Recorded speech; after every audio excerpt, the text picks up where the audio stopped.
मसीह के बाबरकत पुरफजल और जलाली नाम में आज सुबह मेरी तरफ से और द ग्लोरी चर्च की तरफ से आपको बहुत बहुत सलाम कबूल हो और तमाम तर देखने और सुनने वालों को भी मेरा सलाम पहुंचे। और मैं ईमान रखता हूं कि आज की मुनादी के वसीले से हम सब बरकत पाएंगे।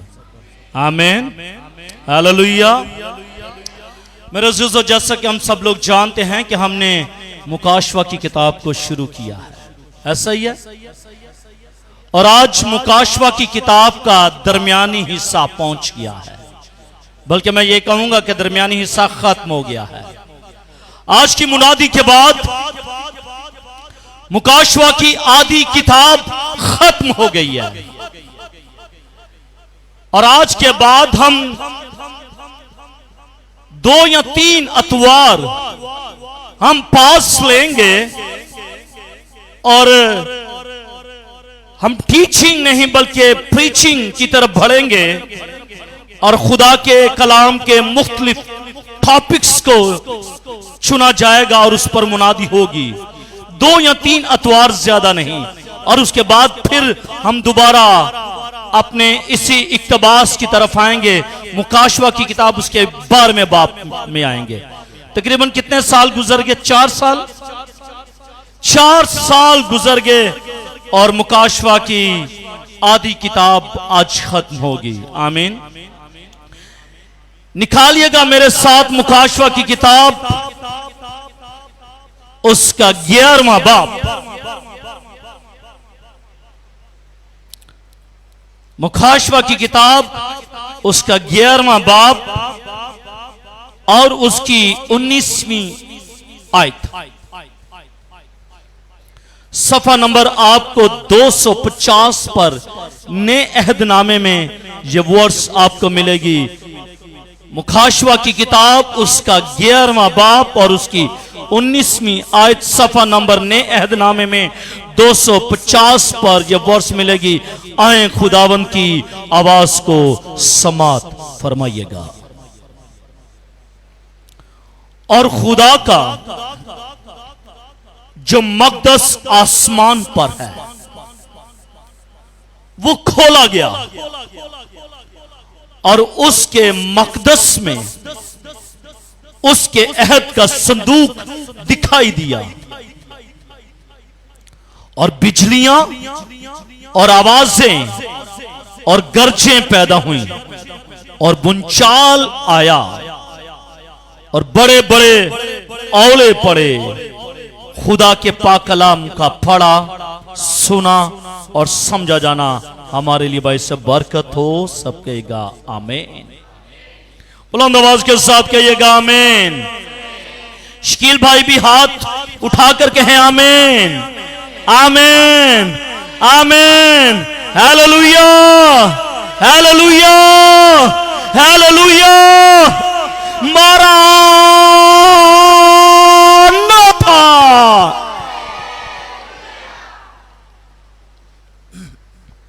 मेरे अज़ीज़ों, आज मेरा टॉपिक है खुदा का मकदस। मेरा टॉपिक है खुदा का मकदस, गॉड्स टेम्पल। गॉड्स टेम्पल, खुदा का मकदस। मुबारक हैं आप जो इस वक्त खुदा की पाक हज़ूरी में चुके हुए हैं। आमीन। मुबारक हैं वो जो खुदा के घर में आते हैं। ऐ खुदावंद, मैं तेरा शुक्र अदा करता हूं। ऐ खुदावंद, मैं तेरे घर का दरबान होना शरारत के खैमों में बसने से ज्यादा पसंद करता हूं। नौकर होना, झाड़ू लगा लेना। खुदा का कलाम ये कहता है कि ऐ खुदावंद, मैं तेरे घर का दरबान होना शरारत के खैमों में बसने से ज्यादा पसंद करता हूं। आमीन। खूबसूरत बात है ये। खूबसूरत लोग हैं आप जो इस वक्त खुदा की पाक हज़ूरी में झुके हुए हैं। आमीन, आमीन। मालूम नहीं कब यस्सु आ जाए। जब यस्सु आएगा तो धुलन उठाई जाएगी। हालेलुया। हो सकता है कि आपका भी उसमें उसकी धुलन में इंतखाब हो जाए। आमीन। बढ़ते हैं अपने टॉपिक की तरफ। मेरे अजीजों, ये बात काबिल गौर है कि 11वां बाब जिसकी 19 आयात हैं, ये बाब खुदा के मकदस से शुरू होता है और इसका इख्तिताम भी खुदा के मकदस पर ही खत्म हो जाता है। इस बाब को जब शुरू किया जाता है, पढ़ लीजिएगा 11वां बाब और उसकी पहली आयत को पढ़ लीजिएगा। और मुझे आसे की मानद एक नापने की लकड़ी दी गई और किसी ने कहा कि उठ कर खुदा के मकदस और कुर्बानगाह और उसमें के इबादत करने वालों को नाप। यानी कि यूहन्ना ये कहता है कि मुझे एक आसा की मानद नापने की लकड़ी दी गई और किसी ने कहा कि उठ और इस मकदस को नाप।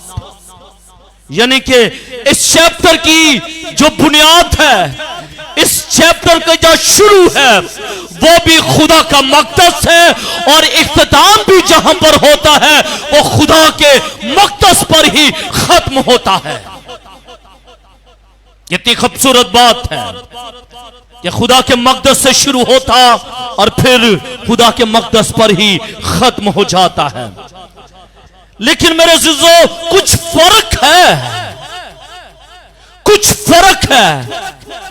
है तो 19 आयात और इन 19 आयात में फर्क सिर्फ यह है कि मुकाशवा की किताब 11वें बाब की पहली आयत में जो मज़कूर खुदा का मकदस है वो जमीनी मकदस है।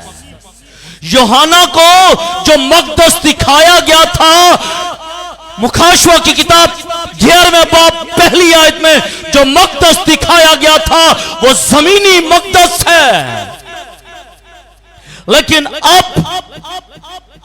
अब जिस मकदस की बात हो रही है वो मकदस सच्चा हकीकी मकदस है जो आसमान में है। एक मकदस खुदा का जमीनी मकदस है और एक आसमानी मकदस है। और मुकाशवा की किताब 11वें बाब की पहली आयत के अंदर जो खुदा का मकदस है वो जमीनी मकदस है जो यरूशलेम में मुसीबत के जमाने में तैयार किया जाएगा। पहला दौर कौन सा दौर था? पहला दौर ओल्ड टेस्टामेंट का, न्यू, उसके बाद का दौर नेहदनामे का दौर, उसके बाद कलीसिया का दौर और उसके बाद मुसीबत का दौर शुरू होगा। कितने साल? 7 साल मुसीबत का दौर शुरू होगा और इस मुसीबत के दौर की बात हो रही है और वो क्या है? वो जमीनी मकदस है। जमीनी मकदस की बात हो रही है। ये आसमानी मकदस है जिसका जिक्र आज हमने 11वें बाब की पहली आयत में पढ़ा है। ये आसमानी मकदस है और ये आसमानी मकदस खुदा ने यूहन्ना पर जाहिर किया कि देख ले इस मकदस को जो आसमान पर है वो खोला गया और उस मकदस में उसके अहद का संदूक भी दिखाई दिया गया। इसका मतलब है कि अगर मकदस आसमान पर है तो उसके साथ अहद का संदूक भी उस मकदस में है। अगर यरूशलेम में मुसीबत के दौर में जब मुसीबत का एक बड़ा दौर आएगा उस वक्त अगर जमीनी मकदस खुदा का होगा तो उसमें भी अहद का संदूक जरूर होगा। अहद का संदूक कहां पर है? बाइबल मुकद्दस ये कहती है कि उसके अहद का संदूक दिखाई दिया गया। अगर आसमान पर खुदा का मकदस है, अगर आसमान पर अहद का संदूक है तो यकीनन कौम बनी इसराइल उस अहद के संदूक के सामने जाते थे। साल में एक दफा उनकी कुर्बानी लेकर जाया जाता था। अब वो अहद का संदूक कहां पर है? अब वो क्रोबिस कहां पर है? अब है, किस जगह पर है, उसकी क्या तलाश हो रही है, या अभी खामोशी है, या फिर मिल चुका है और मिलने के बाद लोग डर रहे हैं कि उसको हाथ नहीं लगाना और लावियों के कबीले में से किसी शख्स का चुनाव किया जाए ताकि लावी उस अहद के संदूक को उठाए आ जाए। कहां पर है? फाइंड आउट हो गया है या नहीं? अभी फाइंड आउट हुआ है या नहीं, देखेंगे आज इन्हीं आयत में। Hallelujah, hallelujah. मुकाशवा की किताब 7वां बाब 15वीं आयत, 14वां बाब 15वीं आयत और 14वां बाब 17वीं आयत के अंदर हमें हकीकी मकदस नजर आता है जो आसमान पर है। हकीकी मकदस की बात हो रही है, जमीनी मकदस की बात नहीं हो रही, हकीकी मकदस की बात हो रही है। जो रियल मकदस है, जो आसमान पर है, उसकी बात हो रही है। मरज़िज़ो मुकाशवा की किताब, मुकाशवा की किताब के अंदर है क्या, इसका मायनी मफहूम क्या है? मुकाशवा की किताब पर्दा उठाने, मुकाशवा की किताब पर्दा उठाने या खोलने की किताब है। ये वो किताब है कि मुकाशवा वो किताब है कि ये किताब पर्दा उठाती है। ये किताब आने वाले वक्तों के बारे में हमें बताती है और हम इस किताब से सीखते हैं कि आने वाले वक्तों में क्या होने वाला है। ये पर्दा उठाती है, ये खोलती है, ये रेवोल्यूशन को खोलती है, ये मुकाशवात को खोलती है, ये आने वाले भेदों को खोलती है कि जिंदगी में इस दुनिया में क्या होने वाला है। ये खोलती है, बताती है और सिखाती है। मुकाशवा की किताब, मुकाशवा की किताब हमें बताती है। और मेरे अज़ीज़ो, हम 7 बड़ी चीजें जो मुकाशवा की किताब में खोली गई हैं, मुकाशवा की किताब को अगर पर्दा उठाने या खोलने का नाम दिया गया है तो यह किताब 7 बड़ी चीजों को खोलती है। मुकाशवा की किताब 7 बड़ी चीजों को खोलती है। पहली चीज, मुकाशवा की किताब उसके 4थे बाब और उसकी पहली आयत, आसमान में एक दरवाजा खोला गया। मुकाशवा की किताब के अंदर यह बात है कि आसमान में एक दरवाजा खोला गया। मुकाशवा की किताब के अंदर है कि मोहरें खोली गई। मुकाशवा की किताब के अंदर मौजूद है कि अथाह गड़ा खोला गया। मुकाशवा की किताब के अंदर है कि खुदा का मकदस खोला गया। जिस आयत को आज मैंने पढ़ा है आपके सामने, यानी कि खुदा का मकदस भी इसी मुकाशवा की किताब के अंदर खुलता है। और फिर आसमान खोला गया, फिर कलाम मुकद्दस में लिखा है कि फिर आसमान खोला गया और फिर किताबें खोली गईं। फिर किताबें खोली गई। 20वें बाब की 12वीं आयत के अंदर फिर किताबें खोली जाएंगी, फिर किताबें खोली जाएंगी और फिर एक और किताब खोली जाएगी जिसका नाम किताब हयात है। और जिस किसी का नाम किताब हयात में लिखा हुआ ना मिला वो आग और गंधक की झील में डाला जाएगा। वो आग और गंधक की झील में डाल दिया जाएगा। इसलिए ज़रूरी है कि हमारा नाम भी किताब हयात में लिखा हुआ हो। मूसा ने क्या कहा था? मूसा ने क्या कहा था याद है आपको? है खुदा जी बहन जी, मेरा नाम भी किताब हयात से मिटा दे। How much he loved them, किस कदर वो कौम बनी इस्राइल से मोहब्बत करता था, किस कदर वो कौम बनी इस्राइल से प्यार करता था। वो कहता है कि मेरी आने वाली आक़िबत, मेरी आने वाली जिंदगी आसमान की बादशाही के वारिसों में से मेरा नाम मिटा दे। अगर तूने कौम बनी इस्राइल का नाम तूने मिटाया है, मिटा दे। किस कदर वो मोहब्बत और प्यार करता है। मेरे अज़ीज़ों, इस 19वीं आयत में उन 7 में से सिर्फ 4थी चीज का जिक्र है जो खोली गई है। और ये हमें अच्छी तरह समझ लेना चाहिए कि ये आसमानी मकदस है और उसकी तमाम चीजें जो हैं, जो आसमान में हैं, वो अलामती या फिर ख्याली नहीं बल्कि हकीकी और असली है। आसमान में जो मक़दस है उसकी तमाम चीजें असली हैं, हकीकी हैं और वो कायम रहने वाली चीजें हैं। आमीन। पहली चीज, खुदा का मक़दस आसमान पर खोला गया। ये तो मैंने तारुफ बताया था इस आयत का। अब पहला नुक्ता है, खुदा का मक़दस आसमान पर खोला गया। आयत को पढ़िएगा। और खुदा का जो मक़दस आसमान पर है वो खोला गया, वो खोला गया। और मेरा नुक्ता यह है कि खुदा का मक़दस आसमान पर खोला गया। क्या टॉपिक है?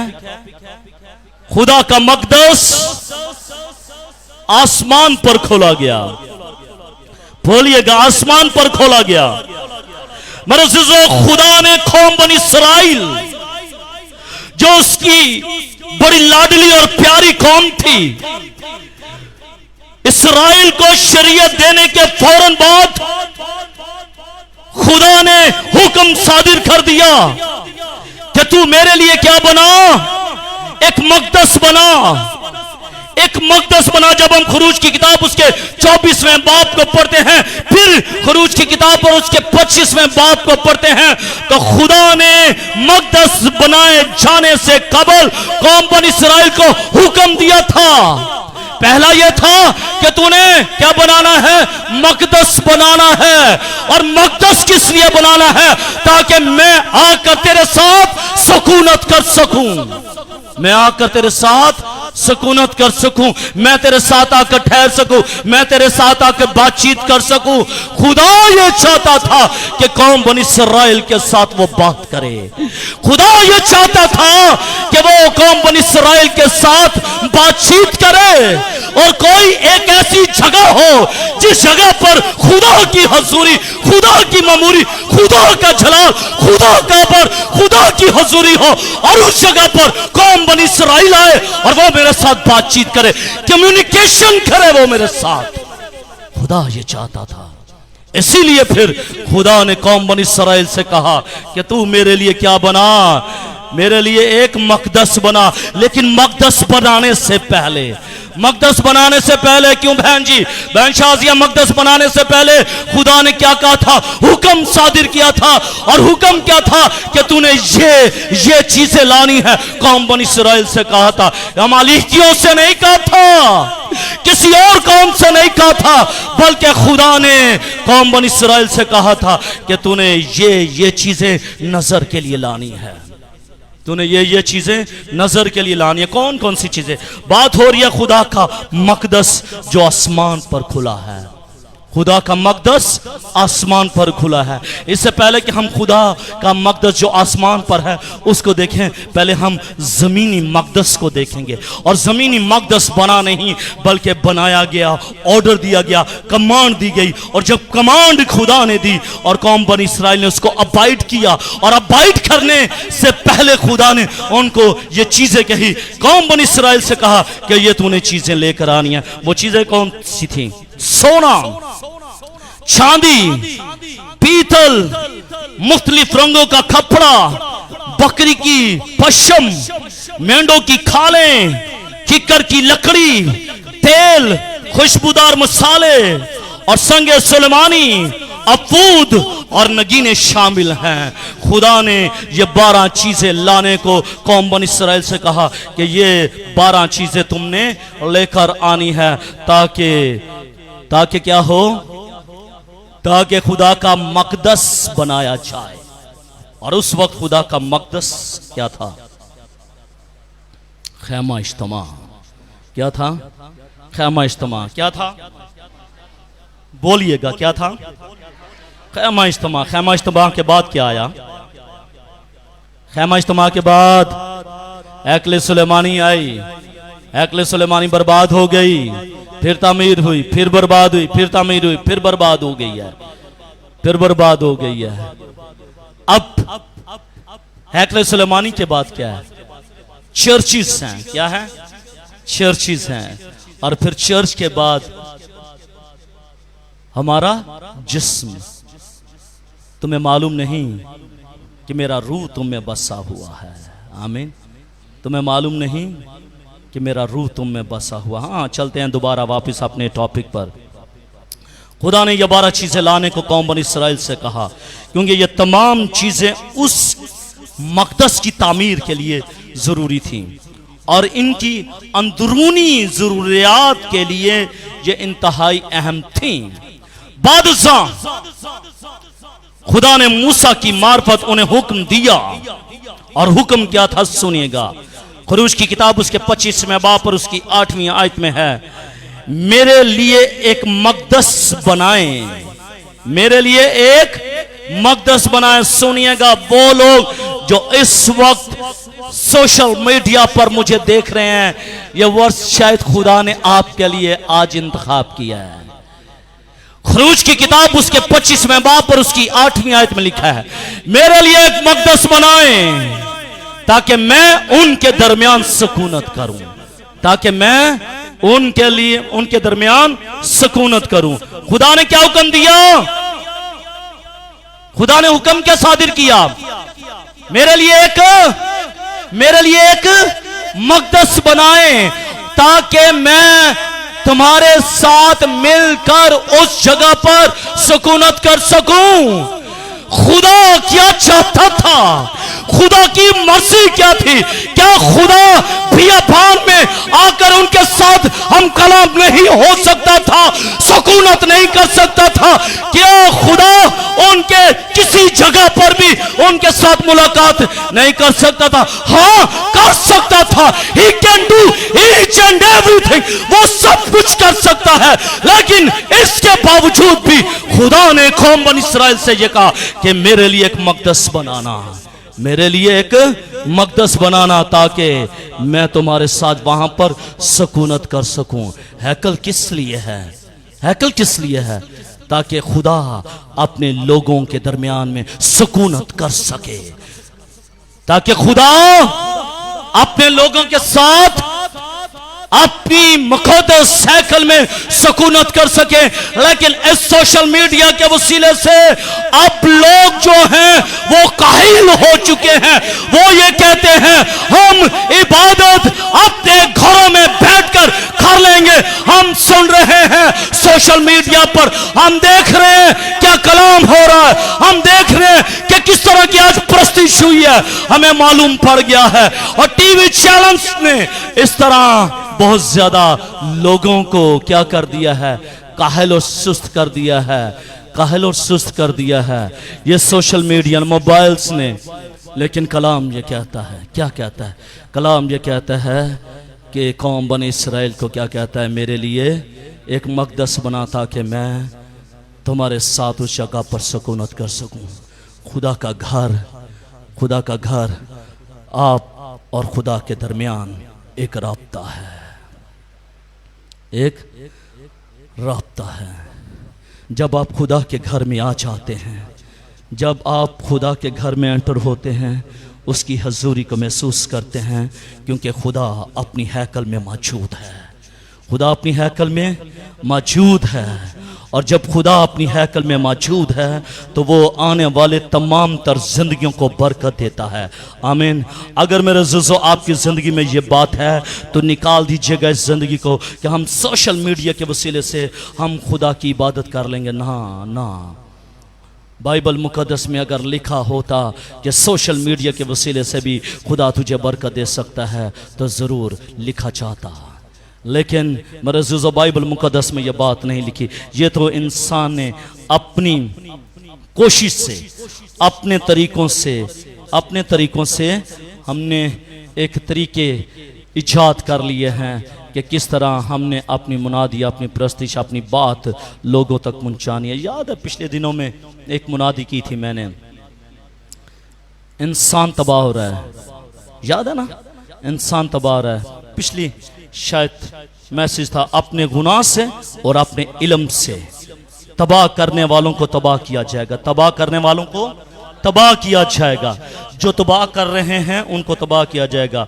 अपने गुनाह से इंसान जो है, अपने गुनाह से इंसान जो है वो तबाह कर रहा है, और अपने इल्म से भी इंसान तबाह कर रहा है। इसलिए अगर वो अपने इल्म से तबाह कर रहा है और अपने गुनाह से तबाह कर रहा है, और तीसरी बात शैतान तबाह कर रहा है, फिर चौथी बात मैंने मुखालिफ मसीह की बताई थी कि ये 4 चीजें हैं जो तबाह करने का वसीला बन रही हैं। और कलाम ये कहता है कि तबाह करने वालों को तबाह किया जाएगा, तबाह करने वालों को तबाह किया जाएगा। इसलिए मेरे जिज्जो जरूरी इस बात की है कि खुदा का घर, खुदा का मक़दस, खुदा की वो जगह है जहां पर खुदा ईमानदार लोगों के साथ हम कलाम होता है, सुकूनत करता है, बातचीत करता है, बरकत देता है, बहाल करता है, जोर देता है, कुव्वत देता है, उठा खड़ा करता है, शिफा देता है, और सारा जलाल खुदा के नाम को मिलता है। आमीन। That is right place. That is right place to get the blessing from God. ये वो सही जगह है जहां पर आप खुदा की बरकत को हासिल कर सकते हैं। नहीं तो फिर घर बैठकर देख लीजिएगा, एक्सपीरियंस कर लीजिएगा, घर बैठकर इबादत को देख लीजिएगा, और खुदा के घर में आकर खुदा की इबादत को देख लीजिएगा। It's a huge difference both of worship. आप इन दोनों इबादत में एक बड़ी तब्दीली, एक बड़ा फर्क आपको नजर आएगा। इसलिए खुदा ने कहा था, कौम बनी इस्राएल से कहा था कि तू मेरे लिए एक मक़दस बनाना। कहां पर? जमीन पर। जमीनी मक़दस की बात हो रही है कि जमीन पर तूने वो मक़दस बनाना है। खुदा ने मूसा की मार्फत जो मक़दस बनाने का हुक्म दिया, उसकी इमारत और उसका मस्कन और उसके सारे साजो सामान का नमूना जो खुदा ने उसे दिखाया था, मूसा ने खूब उस मक़दस को जो आसमान पर है उसने खूब देखा था। और जब खूब देखा और उसने खैमा इज्तिमा बनाने की कोशिश की थी, खुदा ने खुद उसे दिखाया था कि तूने इस तरह का मक़दस जमीन पर खैमा इज्तिमा बनाना है। खुदा टीच अस, खुदा हमें दिखाता है, खुदा हमें सिखाता है, खुदा हमें बताता है कि तूने मेरे लिए क्या करना है। वो ख्वाब और रोया में खुदा कलाम करता, बताता और सिखाता है कि ऐ मेरे बेटे, ऐ मेरी बेटी, देख ये मेरा काम है और तूने मेरे इस काम को इस तरह आगे लेकर चलना है। God speak with you. खुदा बोलता है किसके साथ? जो सुनता है, खुदा उसके साथ बोलता है। और जो सुनता नहीं है, खुदा बोलता नहीं है। मेरी कोटेशन याद है, when we do something for God, then God will do each and everything for us. जब हम खुदा के लिए कुछ करते हैं, फिर खुदा हमारे लिए बहुत कुछ कर देता है। आमीन। और कुछ करें तो सही, कुछ करें खुदा के लिए। जब आप खुदा के लिए कुछ कर देंगे, खुदा आपके लिए बहुत कुछ कर देगा। हालेलुया। खुदा आपके लिए बहुत कुछ कर देगा। आप कदम तो बढ़ाएं, आप कदम बढ़ाएं, देखिएगा खुदा आपके साथ खड़ा हुआ होगा। लेकिन अगर आपने कदम नहीं बढ़ाया तो खुदा आपके साथ नहीं होगा। कदम बढ़ाएं, सिर्फ कदम बढ़ाने की जरूरत है। परसों दोपहर को मेरे पास एक शख्स आया, प्रोफेसर साहब आए, ऑफिस में बैठे थे, उनका कुछ काम करना था। मैंने उनका काम किया, कुछ लैपटॉप पर था और कुछ प्रिंट्स निकाल कर देने थे उनको। मुझे कहते हैं पादरी साहब, मेरा चर्च भी है लेकिन मेरे चर्च में ऑफिस नहीं है।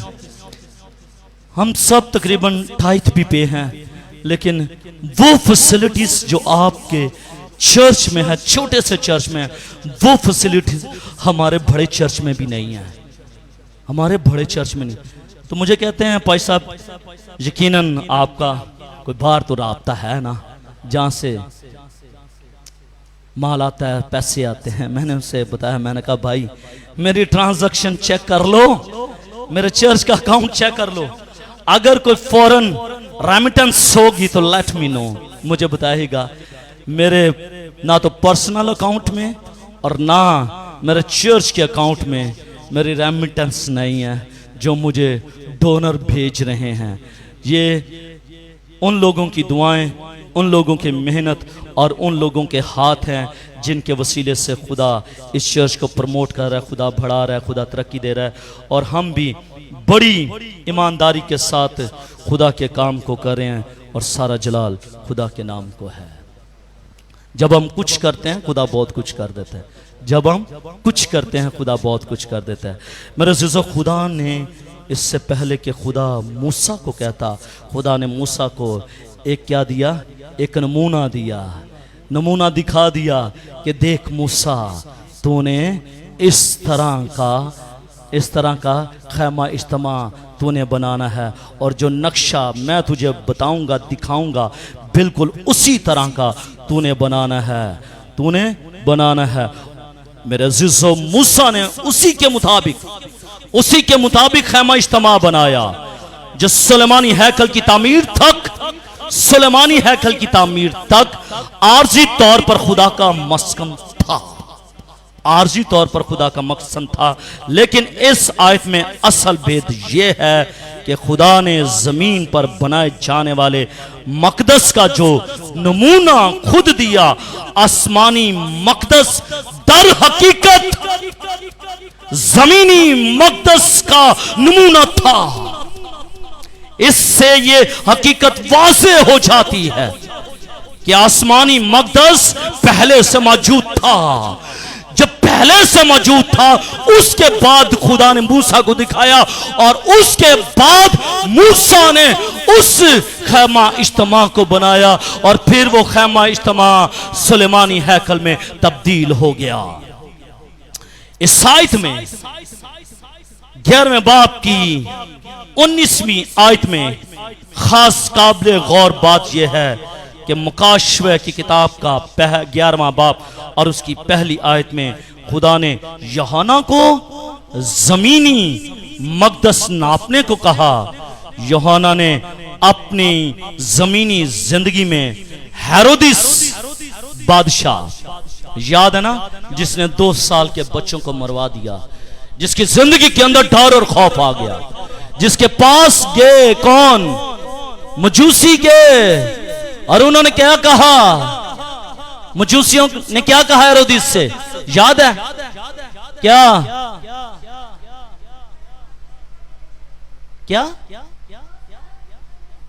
हाँ, हम उसे देखकर उसे सजदा करने आए हैं।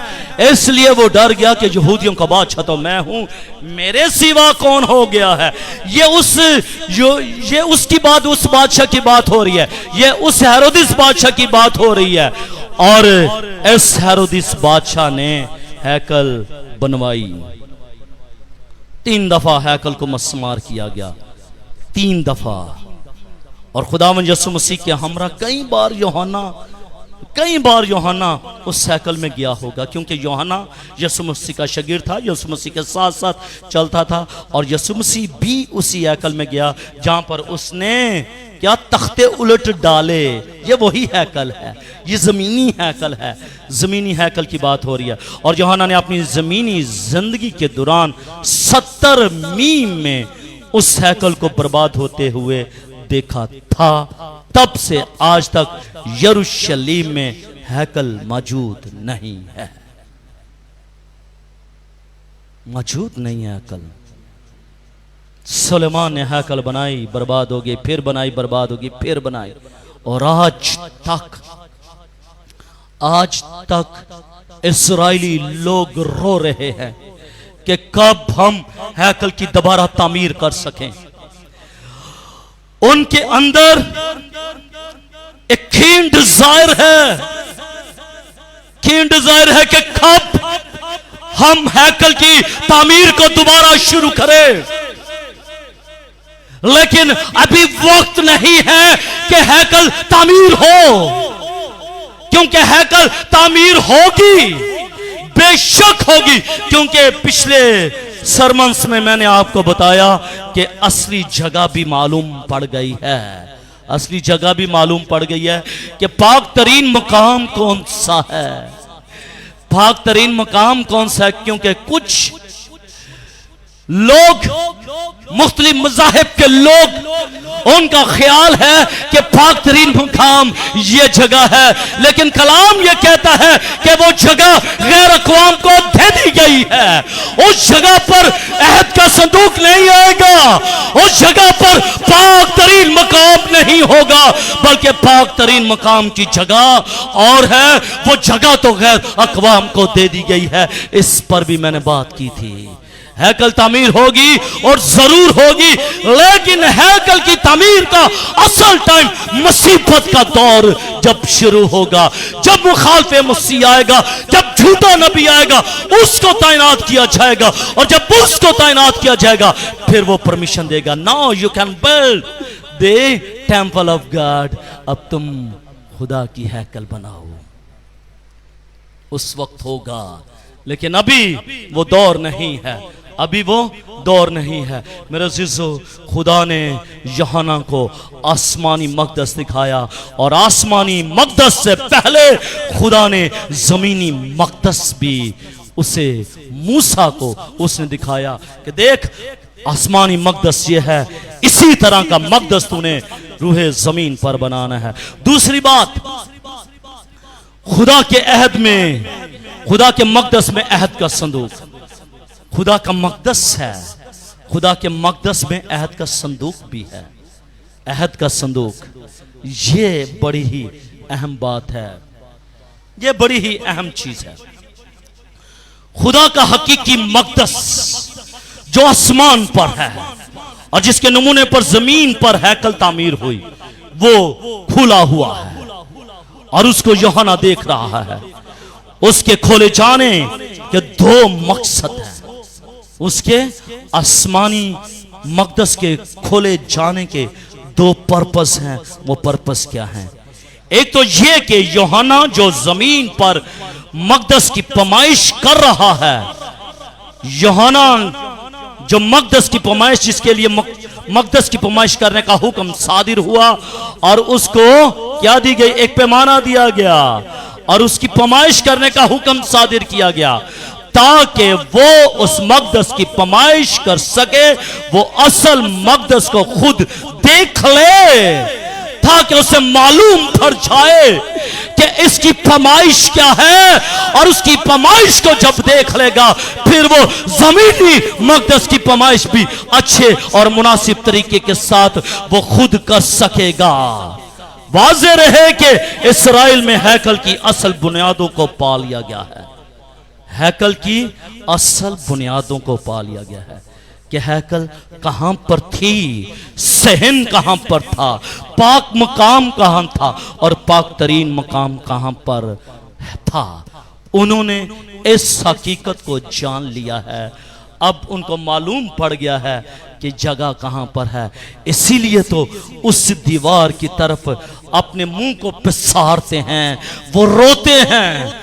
कौम बनी इस्राएल रोती है कि ये दीवार खत्म हो जाए, ये दीवार टूट जाए, ये दीवार गिर जाए। वो रोते हैं, वो करलाते हैं, वो आंसू बहाते हैं, क्योंकि उन्हें असली जो जगह है मक़दस की उनमें मालूम उन्होंने कर लिया है। और हैकल सुलेमानी के मुताबिक पत्थर, लकड़ी और तमाम तामीरी सामान तैयार पड़ा हुआ है। खुदा के मुकर्रर वक्त पर हैकल यकीनन तामीर होगी, हैकल यकीनन तामीर होगी। कौम बनी इस्राएल को देख लीजिएगा, वो हैकल को रो रहे हैं, वो हैकल बनाने के लिए रो रहे हैं कि कब हम हैकल को तामीर करें और कब हम इस पाक तरीन मकाम के अंदर अहद का संदूक रखें, और अहद के संदूक के बाद कब खुदा हमारे साथ इस जगह पर सुकूनत करे। लेकिन कितनी,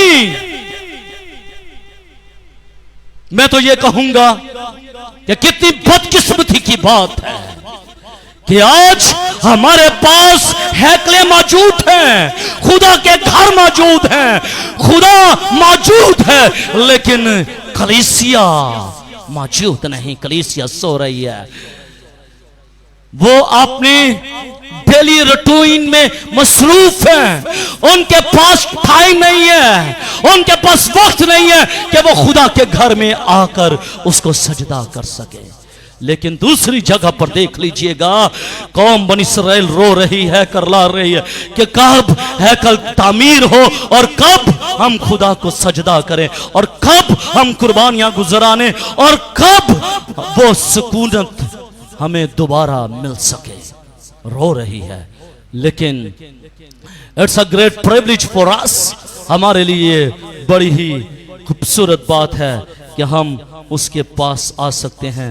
लेकिन इसके बावजूद भी नहीं, यूहन्ना के लिए आसमानी मकदस में सबसे अहम चीज अहद का संदूक दिखाई देना है। अहद का संदूक। और मेरे अजीजों, क्योंकि उसने हेरोदिस की बनाई हुई हैकल तो देखी थी, लेकिन उसमें अहद का संदूक ना था। यीशु मसीह के साथ जाया करता था, जाता था, देखता था, लेकिन हेरोदिस ने जो हैकल बनाई थी उसमें अहद का संदूक नहीं है, क्योंकि अहद का संदूक गायब है। अहद का संदूक अभी नहीं है, किसी के पास अहद का संदूक नहीं है।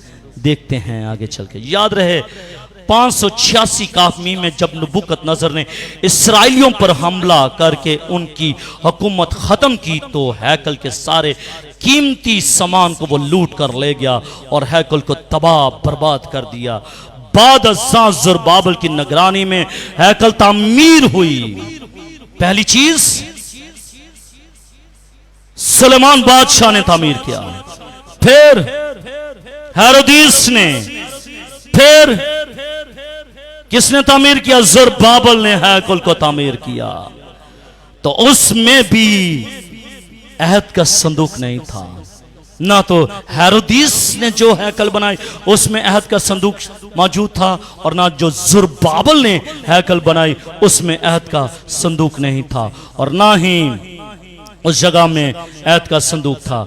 यूहन्ना की खुश नसीबी यह है कि उसने रोया में हकीकी मकदस को खुला हुआ आसमान में देखा, और उसमें अहद के संदूक को भी उसने देखा कि अहद का संदूक ये है। ये उसके लिए ग्रेट प्रिविलेज था।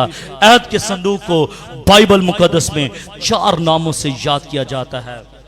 अहद का संदूक, खुदावंद का संदूक, यहोवा का संदूक, शहादत का संदूक। ये वो तमाम नाम हैं जो अहद के संदूक के बारे में हमें नजर आते हैं बाइबल मुकद्दस में। मेरे अजीजों, अहद का संदूक किस जगह पर है? अहद का संदूक कहां पर है? बाइबल मुकद्दस की रोशनी में और कुछ आसारे कदीमा, आर्कियोलॉजिस्ट और फिर कुछ माहिरीन के बारे में हम देखेंगे कि अहद का संदूक, अहद के संदूक के मुतालिक यहूदी और मसीह उलमा और इल्म इलाहियात के मुफस्सरीन और सारे कदीमा के माहिरीन की मुख्तलिफ क्या सराइयां हैं, मुख्तलिफ क्या सराइयां हैं कि अहद का संदूक इस जगह पर है, अहद का संदूक इस जगह पर है, अहद का संदूक इस जगह पर है। लेकिन मेरे अज़ीज़ों, 925 काफमी मसीह मिस्र का बादशाह शशकीक अपने साथ ले गया। क्या सराय है? 586 काफमीम नबूकदनेस्सर के हमले से पहले हैकल के नीचे उसको दबा दिया गया। क्या सराय है ये? अहद का संदूक गालबन नबूकदनेस्सर के हमले के दौरान जला दिया गया। क्या सराय है ये? अहद का संदूक आसमान पर उठा लिया गया। क्या सराय है ये? क्यों भाई? कुछ लोग कहते हैं कि अहद का संदूक आसमान पर उठा लिया गया। अगर वो आसमान पर उठा लिया गया है तो जो फिर मूसा ने देखा था वो कौन सा था? इसका मतलब है अब 2 अहद के संदूक आसमान पर हैं?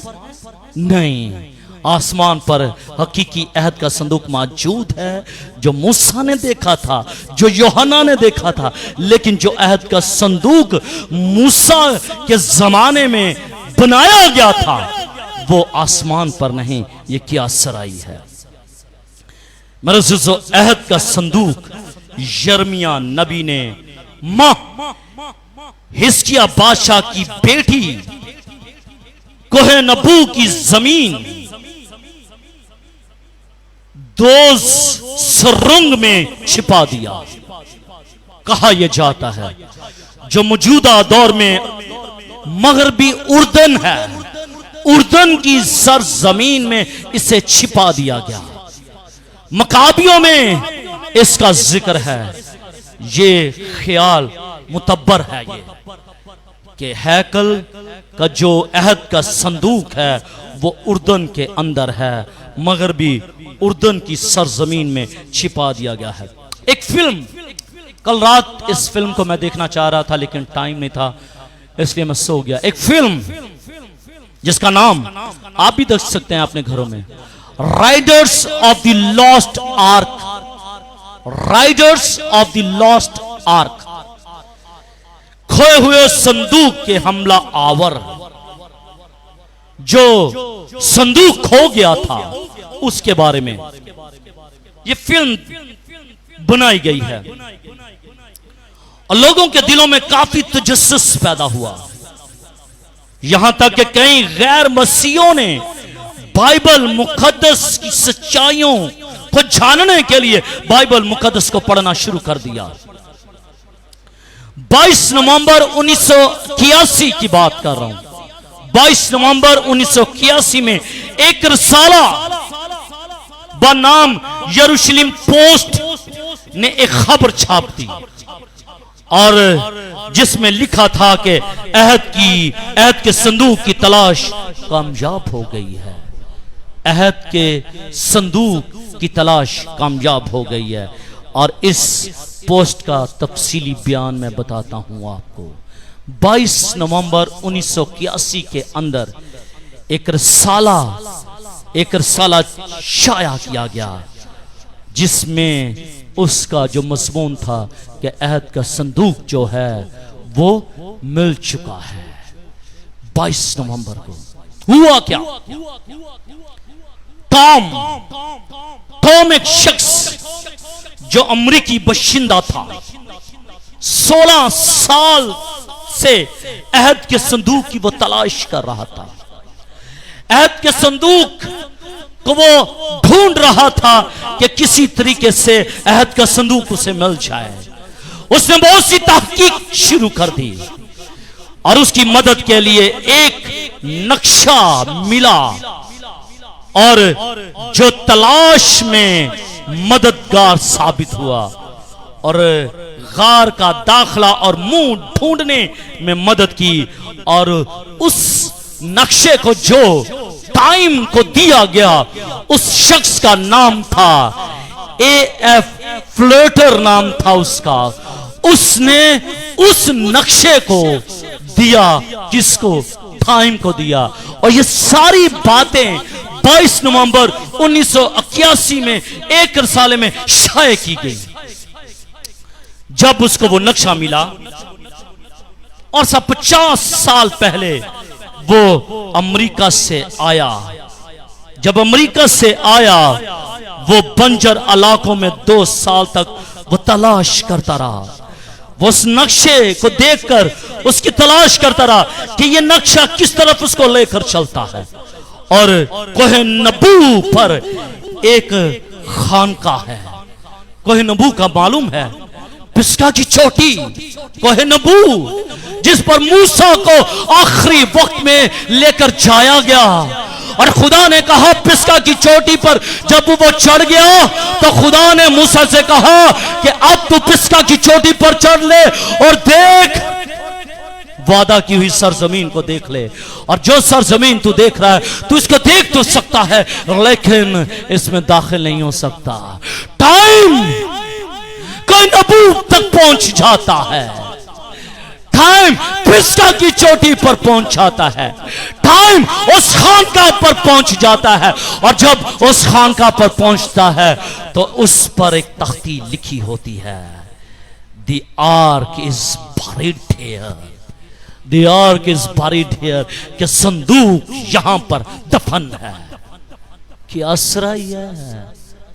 कहा यह जाता है रसाला शाया हुआ, झूठ तो नहीं है। लेकिन आज की खबरें झूठ बोलती हैं, लेकिन ये झूठ नहीं, काफी हद तक ये ठीक है। और अगरचे 5वीं सदी में बताया गया कि इसमें एक तख्ती लटकी थी जिस पर अब्रानी में ये लिखा हुआ था, the arc is buried here. Time उस जगह पर पहुंच जाता है अपने साथियों के साथ, अपने दोस्तों के साथ। जब वो उस जगह पर पहुंचता है तो घास के नीचे एक लोहे की चादर पड़ी होती है। वो चादर को रिमूव करता है। जब वो चादर को रिमूव करता है तो एक सुरंग को देखता है, और जब वो उस सुरंग पर नजर करता है जो 35 फीट लंबी, 40 फीट चौड़ी, 7 फुट ऊंची थी, टाइम का लीडर जब रेंगता हुआ उस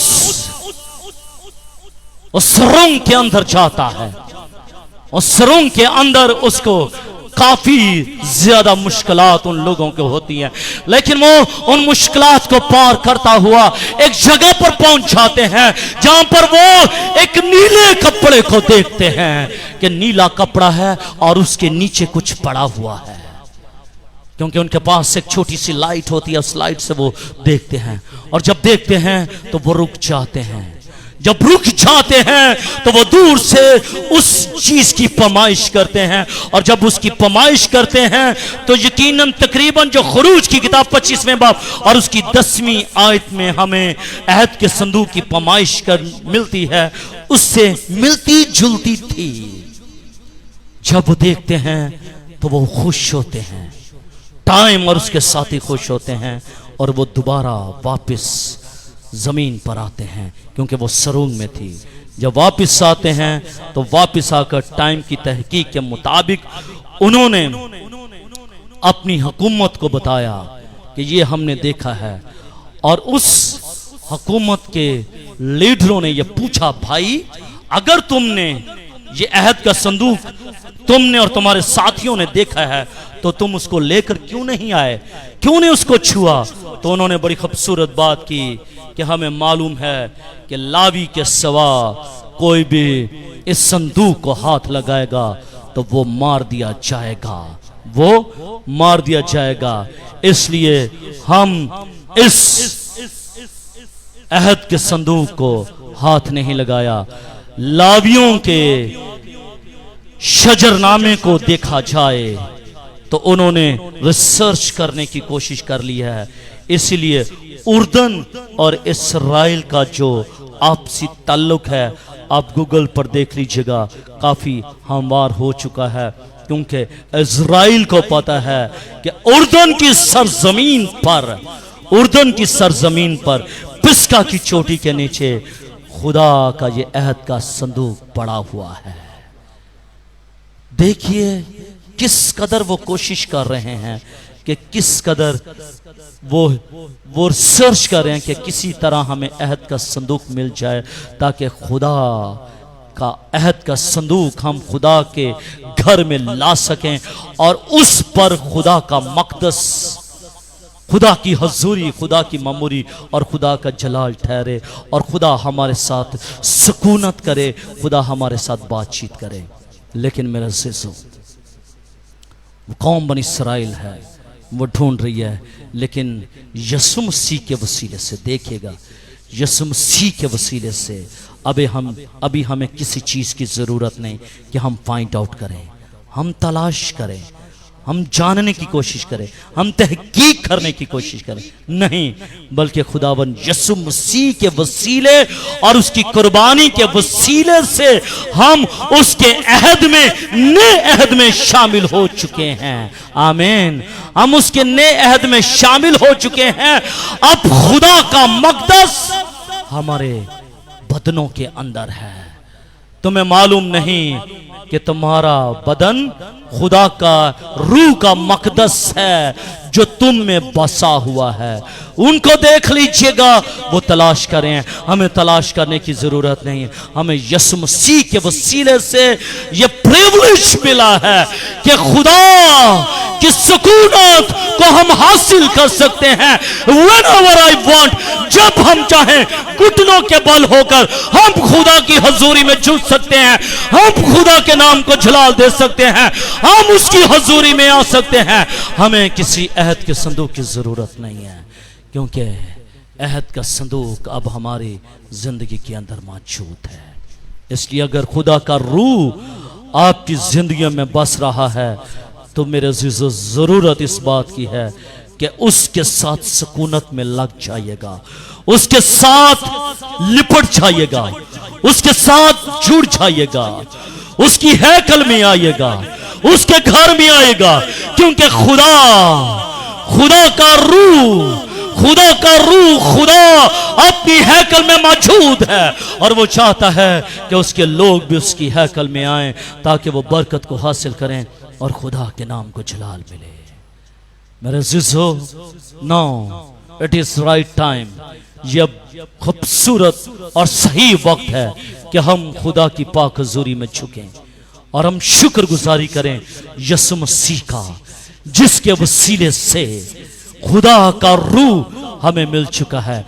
आए जो जिंदगियां घुटनों के बल हो सकती हैं वो घुटनों के बल हो जाएं और खुदावन यीशु मसीह के लिए और उसके रूह के लिए जो उसने बाप से सादिर किया और कलीसिया में भेजा और उसके रूह के वसीले से आज जिंदगियां बरकत पा रही हैं, आज जिंदगियां ब्लेस हो रही हैं, आज जिंदगियों के बंधन टूट रहे हैं, चूहे पिघल रहे हैं, लोग आजाद हो रहे हैं।